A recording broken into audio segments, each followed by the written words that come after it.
Let's begin chapter 7 of Honeydew, A Visit to Cambridge. A Visit to Cambridge is written by Firdaus Kanga, writer and journalist from Mumbai. He was born with brittle bones that tended to break easily when he was a child. The lesson gives us a glimpse of the meeting between Firdaus Kanga and Stephen Hawking.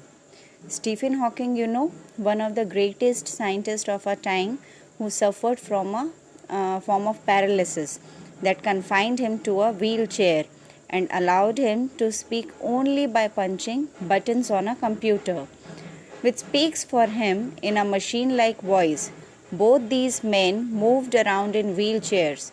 It was during Firdaus Kanga's visit to Cambridge that they met each other. So let's begin the chapter.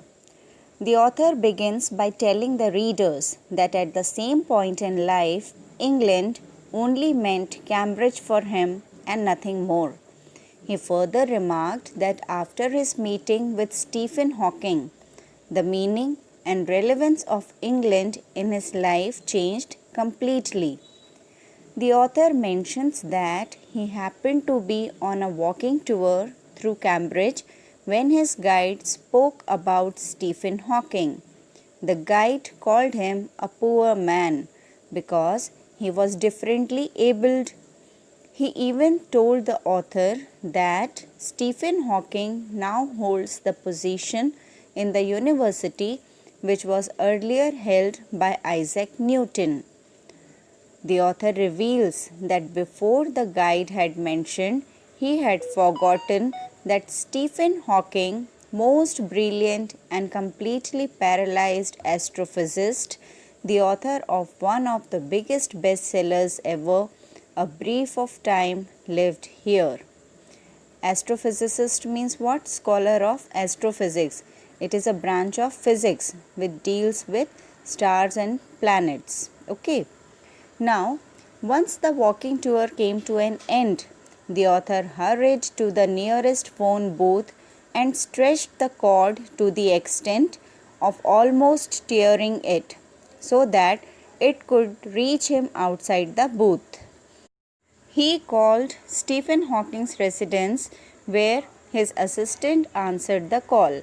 The author introduced himself as someone who came all the way from India to write about his traveling experience in Britain. The author explained that he needed to see Professor Hawking even if it meant only for 10 minutes. But the assistant gave him a 30-minute slot from 33 to 4 for the next day. The author began feeling weak at that moment.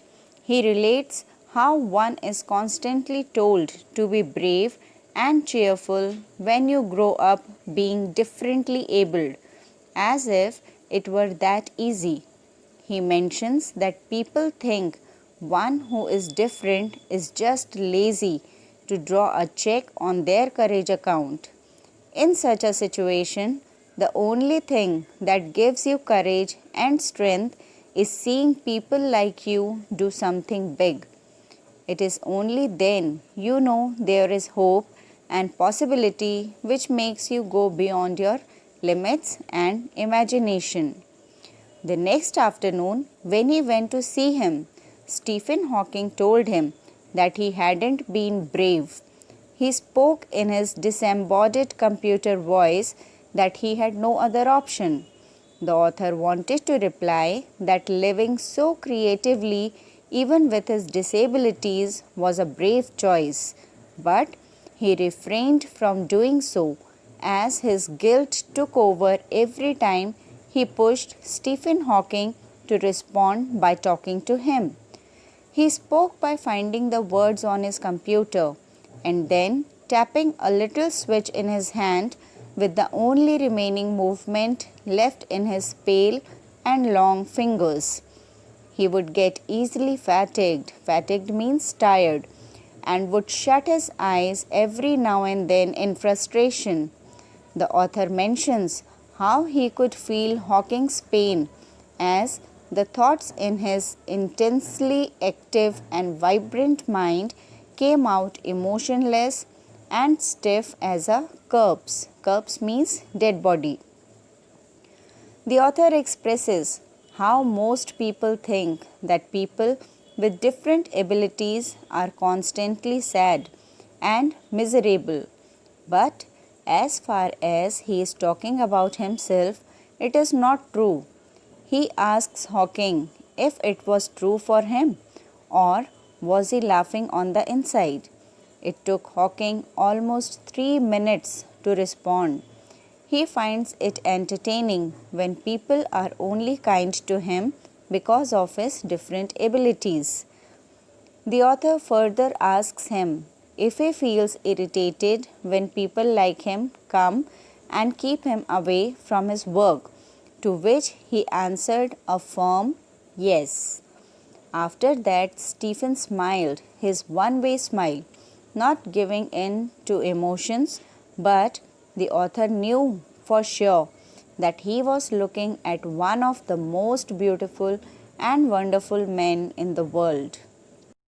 The author mentions how the first glance of Hawking startles you because he is motionless, just as a photograph. It seems that all his photos in magazines and newspapers have become three-dimensional, but still, as you notice him further, his head is turned sideways limply. The upper part of the body is shrunk inside his dull blue shirt and legs weak. His eyes appear as if they can speak. They are still, yet trying to speak something of great significance and urgency, although what they are saying is hard to decipher. Having looked at him shakes you up completely because your eyes have something completely unexpected. When you see him, it appears as if he is like a lantern whose walls are so worn out and that you only see the light inside. Yes, before you is the inner glow of a man. It makes you feel that the body is irrelevant and exists only like a case made of shadows. It even makes the author a non believer in eternal souls. One realizes that a man is no more than that. Everything else is just not essential. The author asked Stephen what, according to him, was the best thing about being differently abled, to which Hawking replied that he did not find anything good about it. The author then expressed that he thinks it makes you discover that there is so much kindness in the world. Stephen agreed, but due to his voice synthesizer, the author could not decipher the excitement behind his answer, as there is a disadvantage that comes with it, that it conveys no inflection, shade, or tone. The author mentions that each time he adjusted himself in his chair or had a look at his wristwatch to track time, he wanted to make sure that no single minute of the meeting went wasted. He adds that he was relieved and happy about the limited possibilities his body had to offer. In that moment, it almost did not matter to the author that he would never be able to walk or even stand, for that matter. The author confessed to him how Stephen had inspired him beyond limits, and he was sure that he must have inspired a lot others. He asked if this fact made it any better for Stephen. Stephen said that it didn't. On hearing his answer, the author felt foolish for even asking such a question. This is because Stephen Hawking feels when your own body is like a very small and suffocating room whose walls are getting closer day by day, the fact that people out there are happy that you are alive does not make much of a difference for you. The author asked Stephen if he would like to give a piece of advice to other differently abled people which would help make life a little easier for them. Stephen said that they should focus on their strength and what they are good at. According to Stephen, things like Olympics for the differently abled are a waste of time.